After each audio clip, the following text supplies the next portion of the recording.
You're playing touch butt with that dork in the park. UFC fans called Wong Kong's face-off with Gabriela Fernandez one of the cringiest face-offs in UFC history after a video surfaced of Wong Kong coming to the face-off with a Joker smile painted on her face, then shooting finger guns pointed at her opponent, Gabriela Fernandez. Wong Kong is undefeated at 6-0 and scheduled to fight on UFC Macau.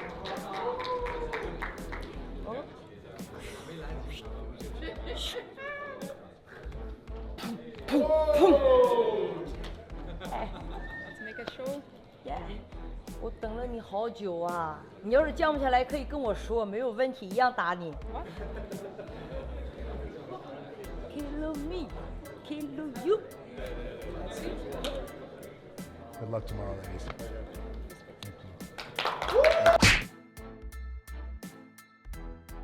Alex Pereira has been in South Korea for a few days, and new videos are coming out daily of him hanging out with South Korean fans and celebrities to sparring local boxers, and now even sparring South Korean UFC fighters. A video surfaced of Alex Pereira sparring UFC middleweight Jun Yong Park.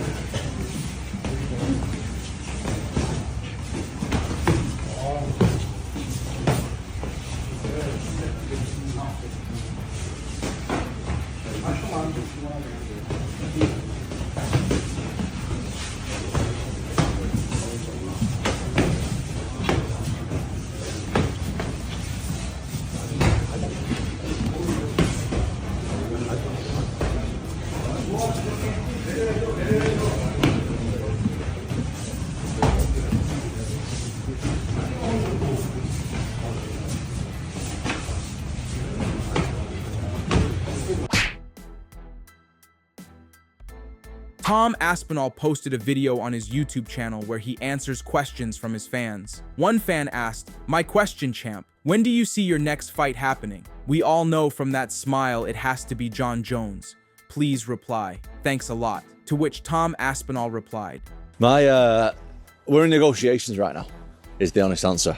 So we don't know when the fight is going to be.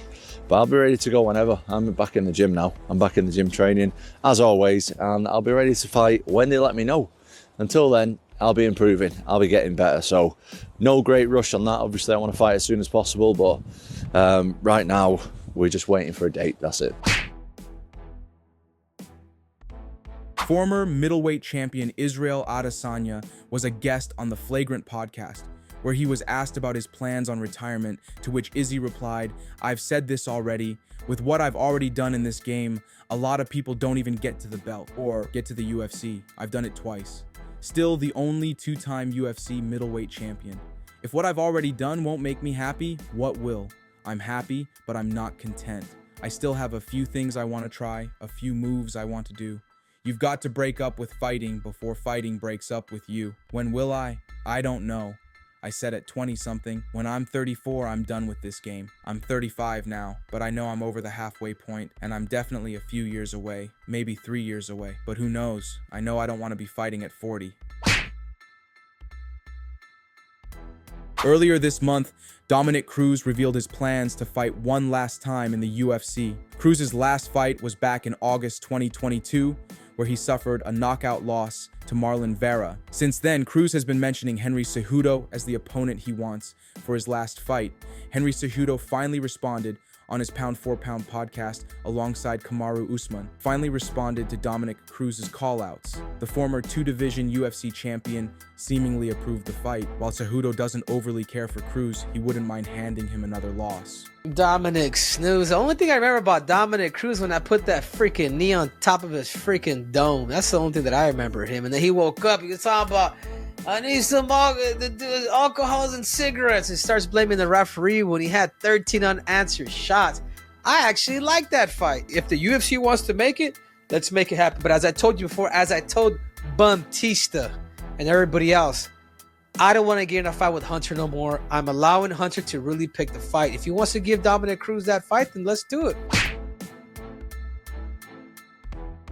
Conor McGregor has been found guilty of assaulting Nikita Hand, dating back to 2018. The jury has ruled that the former two-division UFC champion is guilty of rape, and further charges await. Many believe the ongoing case is the main reason for the Irishman's prolonged absence from the octagon, though it remains unsure if that is the case. According to the victim, she was battered, savagely attacked, and later sexually assaulted by Conor McGregor. The news broke earlier today, confirming that McGregor had lost his case in civil court. The victim, Nikita Hand, has been awarded over $235,000 in damages for what she endured 6 years ago. Hand spoke to media following her victory, thanking her daughter and pleading with other victims to speak up. Lastly, I want to thank my daughter, Freya, who I'm most grateful for. She has given me so much strength and courage over the last 6 years throughout this nightmare to keep on pushing forward for justice.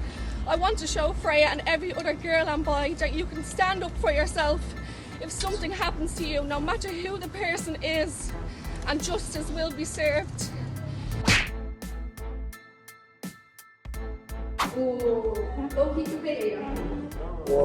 Chama!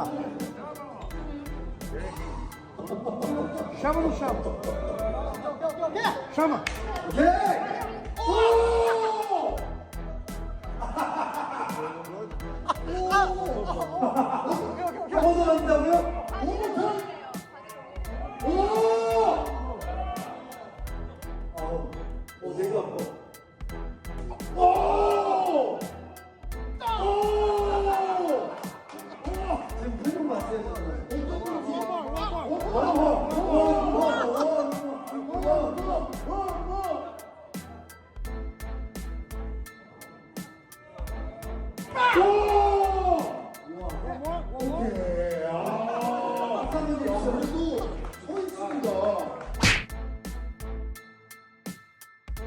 Former two-time heavyweight champion Stipe Miocic released his first statement following his UFC 309 loss to Jon Jones. Stipe Miocic officially announced his retirement. On Monday, Miocic released a statement looking back on his career and thanking his team and fans.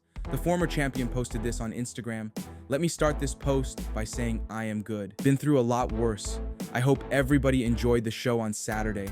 What an incredible way go out. I started this journey fighting in local bowling alleys and ended it selling out Madison Square Garden. It truly doesn't get better than that. Sorry I didn't get the W, but you can't get them all. Sometimes it's not your night. That is the nature of the beast. You can't plan a perfect ending in this sport, but I guess the perfect ending is to have been lucky enough to do it at all. You all have given me so much, and I hope I did you all proud. Croatia and Cleveland, Ohio especially. I felt all of you with me at every battle. To Marcus Marinelli and the Strong Style team. We started together, we finished together, we cried together, and we bled together. If people only knew the whole story of everything we have been through, we could write a pretty badass novel. There is nobody else I would have shared this journey with. The best part is that we are family forever. Marcus, I know my father has passed, but I also know he appreciates you stepping in and being the father figure I needed in my life. We had a hell of a run, coach. You dedicated years of your life to me. We made history based on a dream, and you had a vision. Now, we have more time to drink wine and play euchre while making fun of Bobby because he is terrible at defending himself. To my opponents, thank you all. I learned something from every single one of you. It was an honor to go to war, brothers. To my wife, you are my rock. The ship doesn't sail without you. You sacrificed so much for this dream, and I love you. God knew I needed you, and you motivate me more than anyone. I will miss hanging up on you on Embedded, but there's YouTube for that. To my kids, everything I have ever done is all for the two of you. To my mom, I know this isn't the career you would have chose for me, but you have always been in my corner since day one. It was me and you. And finally, to the fans, you guys are the heartbeat of this sport. You are what makes the MMA amazing. Without you, we fighters don't even exist. The rush you gave me walking down to that octagon is forever engraved in my memory. Thank you for that, Miocic added. I'm not going anywhere. Excited to start some new projects, bring back the podcast, break down all my fights, and share my reality with you until my next fight. Just kidding, forever grateful. It's been a hell of a ride.